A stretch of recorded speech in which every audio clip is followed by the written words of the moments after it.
எல்லையில் பாகிஸ்தான் கடும் வான்வழி தாக்குதல்.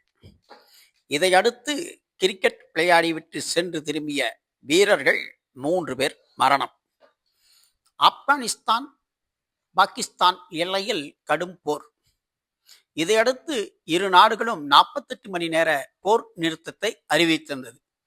இந்த நிலையில் பாகிஸ்தான் வான்வழி தாக்குதலை அடுத்து கிழக்கு பக்கிடா மாநிலத்தில் குர்குனில் இருந்து சராவுக்கு கிரிக்கெட் விளையாடிவிட்டு திரும்பிய வீரர்கள் மீது வான்வழி தாக்குதல்.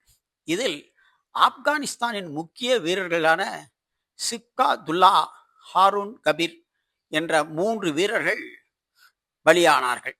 இதையடுத்து ஆப்கானிஸ்தான் கிரிக்கெட் போர்டு கிரிக்கெட் வீரர்கள் மீது பாகிஸ்தான் நடத்திய தாக்குதலை உறுதிப்படுத்தியுள்ளது. இதையடுத்து பாகிஸ்தான் இலங்கை ஆப்கானிஸ்தானுக்கான தொடரில் விளையாட மறுப்பு தெரிவித்துள்ளது ஆப்கானிஸ்தான்.